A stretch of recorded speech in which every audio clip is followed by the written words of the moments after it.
Egyptian cinema, which truly began in 1896 with a few silent films, really began to take off in the early 19th century with films such as Dead Flowers and Honor the Bedouin. This early cinema consisted mostly of documentaries and short films. The cinematography of Egyptian cinema is gorgeous, with beautiful lighting and imagery which evokes emotions which seem to be lost in American films today. The bright lighting, which in other films would seem to wash out the scene, emphasized the beauty of the scenes in Egyptian films. During the golden age of Egyptian cinema, movies largely surrounded romance. Some of these films included Baba Eris and Delilah.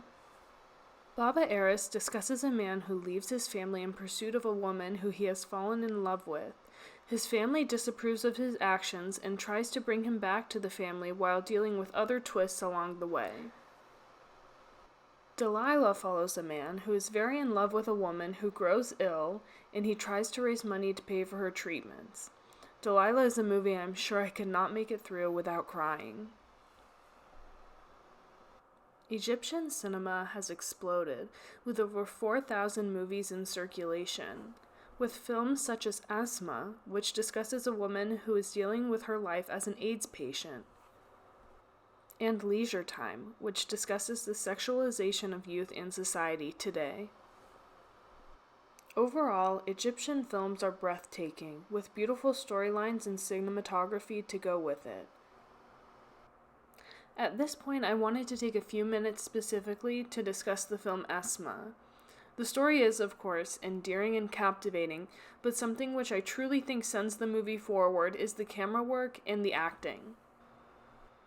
The lighting in scenes where Asma is participating in what seems to be a group therapy session discussing their diagnoses with AIDS has a filter here providing a wash over the room tinged with green and brown, which gives the viewers a sense of foreboding. The faces are cast with shadows, and while we do not see Asma or any of the others as being less than, it implies that these people may believe that, or at least Asma believes that this diagnosis has tinged their lives in a dark and frightening way. This scene, which involves Asma being the only lighted actor, and wherein Asma has what seems to be the beginnings of a smile on her face, shows hopefulness and may indicate that she is reaching the end of the darkness or leaving the darkness behind her. The final scene I'd like to discuss is one in which Asma's husband kills a man in her defense. The lighting, though bright, is showing the beginning of the end for the both of them. This is not necessarily done through the lighting by itself, though. Rather, it is shown through the acting. Asma's husband seems to be suddenly overwhelmed with what he has done, and he seems stoic but resigned as well. Asma is holding on to her husband and looks in fear at the man which had been harassing her for so long but has now been dispatched by her husband. She seems resigned to what has happened in a way, but looks more fearful at what will now happen to her husband.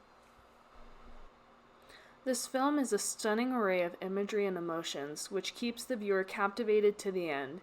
It is certainly a new favorite film of mine, and I look forward to watching more like it in the future.